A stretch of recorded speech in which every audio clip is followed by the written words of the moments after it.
गढ़वामंड परगना के एक राज्य में पूर्वागढ़ क्षेत्र में अंग्रेजों के जमाने में एक राजा रहा करता था जिसका नाम शंकर शाह था। गोत्र मरावी गोत्र का था और धुर्वे का दूध पिया था।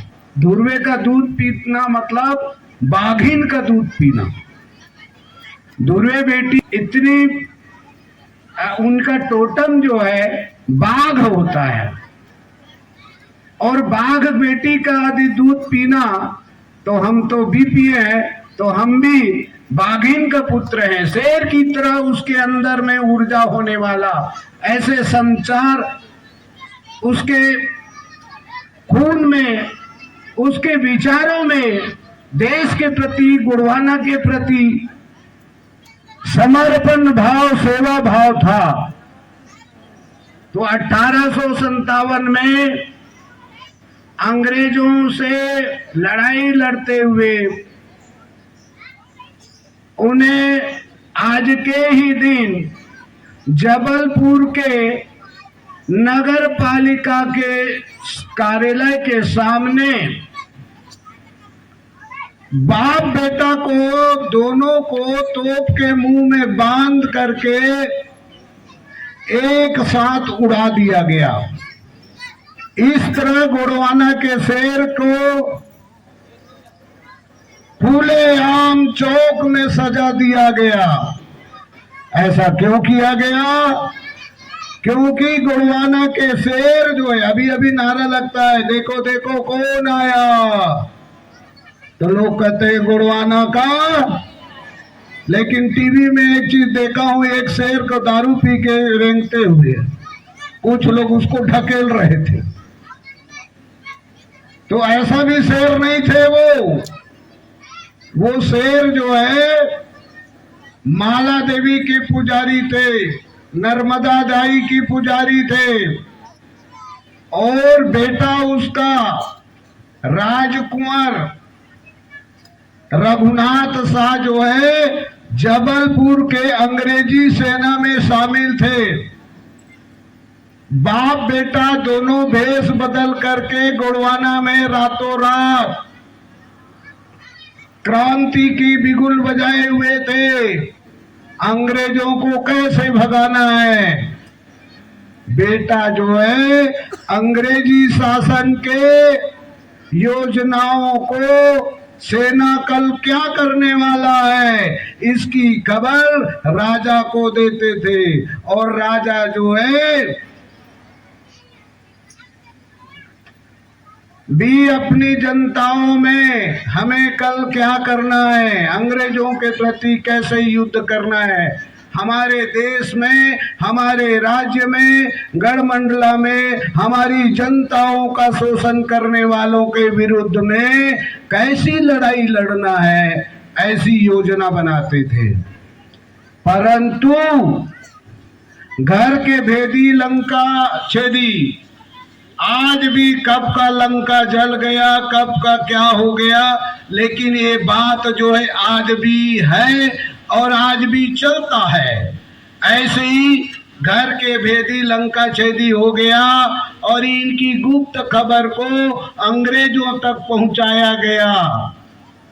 अंग्रेजी पुलिस उसके घर में आए, उसके गद्दा को उठा करके देखे तो उसमें एक कविता लिखा हुआ था जो अंग्रेजों के विरुद्ध था। इससे अंग्रेज चिढ़ गए और दोनों बाप बेटों को पकड़ के आज के ही दिन तोप के मुंह में बांध के तोप से उड़ा दिया गया। लेकिन बुढ़ादेव की इतनी अच्छी कृपा, शरीर के हर अंग के चिथड़े उड़ गए लेकिन सिर जो है सलामत रहे। इन्हीं अब तोप से उड़ाने के बाद रानी, उनकी जो रानी थी उनको उनके 100 सौंपा गया। तो रापा में ऐसे हाथ में इकट्ठा करके उसके 100 को इकट्ठा किया गया और मोटरा बांध करके दोनों सिर को एक जगह लाके रखा गया जिसका नाम सिर जोड़ा पड़ा वही सिजोरा है। तो ऐसे बलिदानी पुत्र को जन्म देने वाली मातृशक्ति, मेरा 10 उंगलियों से भी आपको विनती है, इस वीर नारायण सिंह जैसे और शंकर शाह रघुनाथ शाह की जैसे वीर पुत्र को पैदा करो और समाज के हित में आप उसको रास्ता दिखाओ।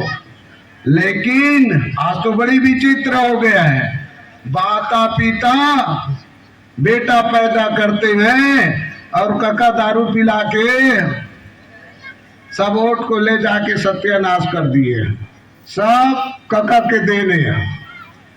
समझ रहे हैं आप लोग इशारा क्या है? तो इस तरह की व्यवस्था नहीं होनी चाहिए हमारे यहाँ। ये तो हुआ एक वीर नारायण सिंह को तोप के, शंकर शाह को तोप के मुंह में बांध के उड़ा दिए। तीसरा, गोंडवाना के लोगों को कैसे सजा दिया गया। छत्तीसगढ़ के प्रथम क्रांतिकारी वीर नारायण सिंह को 10 दिसंबर 1857 को जबल रायपुर के जय स्तंभ चौक में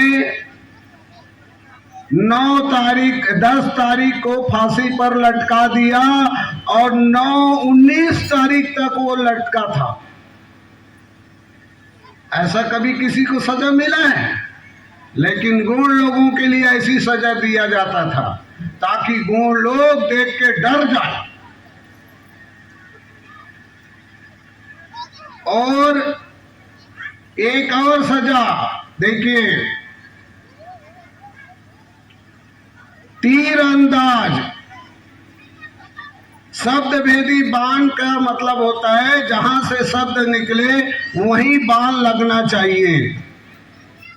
लेकिन शब्द बाण गौड़ के पास था और किसी के पास नहीं था।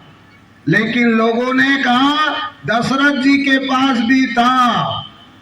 दशरथ जी के पास था तो तुमड़ी में आवाज निकला और बाण किसके छाती में लगा? सरवन के छाती में लगा। तो इसका मतलब हुआ ये शब्द भेदी बाण नहीं है। दूसरा बाण जो है पृथ्वीराज चौहान के पास था। पृथ्वीराज चौहान तो आवाज पर तीर चला सकता था परंतु अंदाज नहीं लगा सकता था। इसलिए उसके कवि थे, उन्होंने कविता में कहा 4 बांस 24 गज 8 अंगुल प्रमाण, ताऊ पर सुल्तान है मत चूको चौहान। तब उसने तीर चलाया।